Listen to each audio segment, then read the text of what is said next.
Hey guys, welcome to study IQ। Now hydroxychloroquine के world wide export के बाद India एक मेजर कंट्रीब्यूशन करेगा इन द फाइट अगेंस्ट कोविड-19।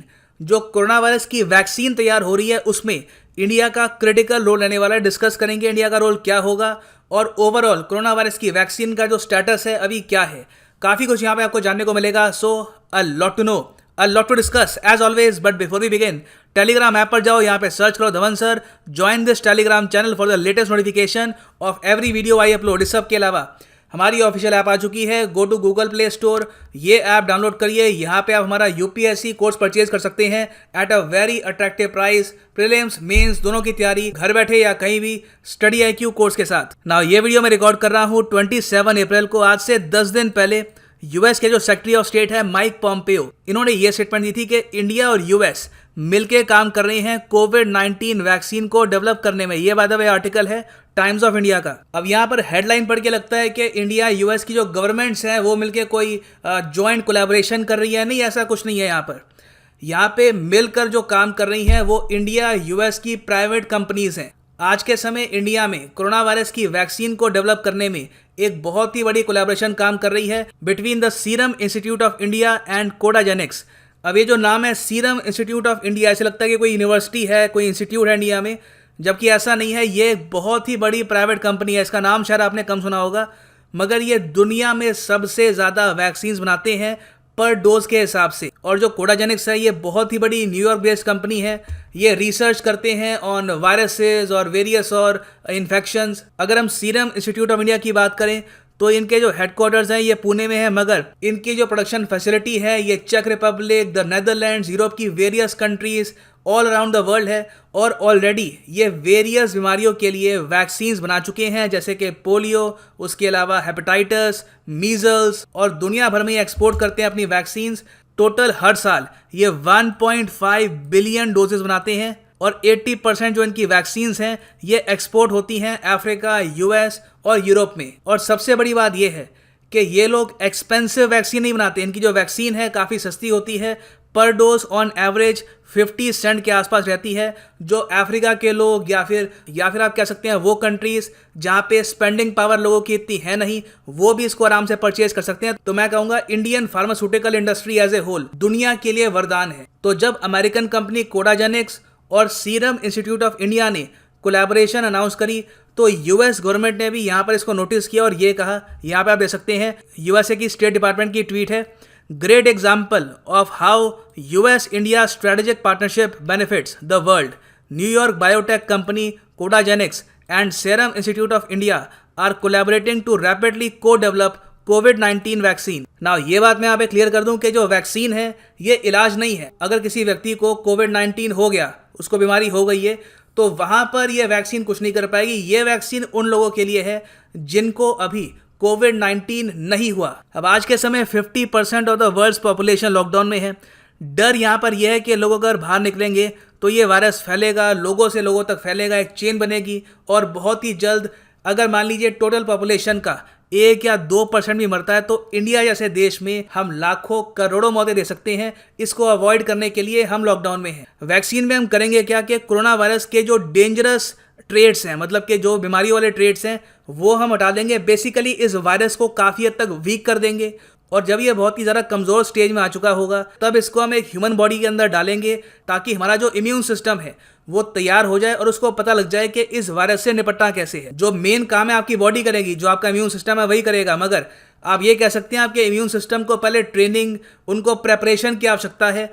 तो जो ट्रेनिंग चाहिए होती है वायरस से लड़ने के लिए वो वैक्सीन प्रोवाइड कर देगी, ताकि कल को अगर एक्चुअल वायरस बॉडी में आता है तो इम्यून सिस्टम उससे आराम से लड़ पाए। अब क्वेश्चन ये आता है कि जो ये वैक्सीन बना रहे हैं दोनों, क्या ये 100% सक्सेसफुल होगी? क्या अगर एक व्यक्ति है उसने ये वैक्सीन अपनी बॉडी में इंजेक्ट कर ली, कुछ टाइम वेट करके वो बाहर निकलता है, तो वो 100% सेफ है फ्रॉम कोरोना वायरस? देखिए, प्रॉब्लम ये है कि जो ये नोवेल कोरोना वायरस है ये इतना कॉम्प्लेक्स और इतना कॉम्प्लिकेटेड है कि यहाँ पर भी दोनों कंपनीज कह रही हैं कि जब ये वैक्सीन हम तैयार करेंगे ये 100% इफेक्टिव होगी, इसकी कोई गारंटी नहीं है।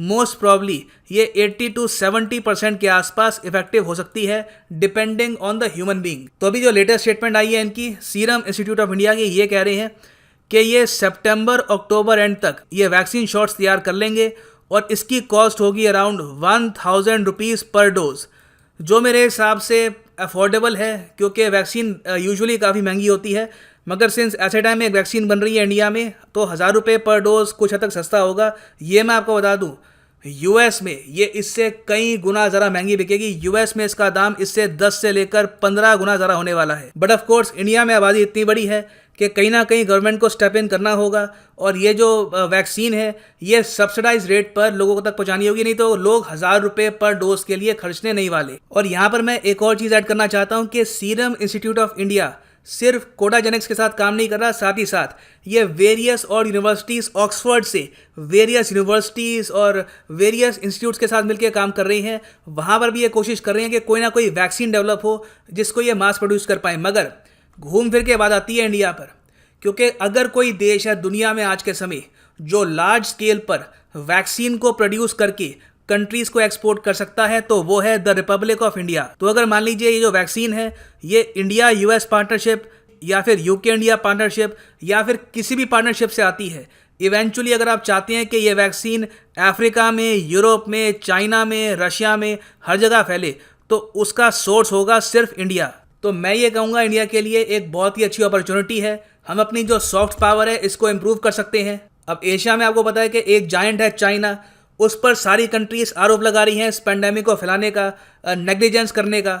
वेरएस एशिया में एक और जायंट होगा इंडिया, जिसकी एक्चुअली प्रशंसा हो रही होगी बिकॉज इंडिया ने हाइड्रोक्सीक्लोरोक्विन एक्सपोर्ट किया है। अब उसके बाद जो वैक्सीन का भी एक्सपोर्ट होगा दुनिया भर में वो इंडिया से ही होगा, प्राइमरली इंडिया से ही होगा। मगर देखिए इसके लिए इंपॉर्टेंट ये है सॉफ्ट पावर को फैलाने के लिए कि कहीं ना कहीं गवर्नमेंट को इनिशिएटिव लेना होगा और दुनिया तक ये बात भी पहुंचानी होगी कि इस मुश्किल टाइम में इंडियन फार्मास्यूटिकल इंडस्ट्री ने दुनिया की मदद करने के लिए कितना ज़रा इंपॉर्टेंट काम किया है। नहीं तो देखिए रिसेंटली आपको पता होगा मिस इन्फॉर्मेशन ऐसे फैलती है। एक मिस इन्फॉर्मेशन ये फैल गई कि डोनाल्ड ट्रंप ने इंडिया को थ्रेटन किया है।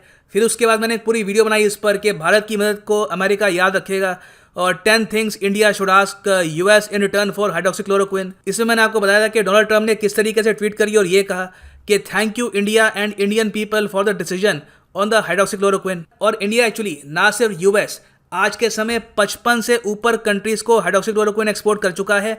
जितना एक्सपोर्ट हमने यूएस को किया है उससे कई गुना ज़रा एक्सपोर्ट बाकी कंट्रीज को किया है in total, including Russia. Russia ने भी ये कहा है कि इंडिया का जो डिसीजन था हाइड्रोक्सीक्लोरोक्विन को एक्सपोर्ट करने का ये नोबेल था, एक बहुत ज़रा अच्छा एक जेस्चर था।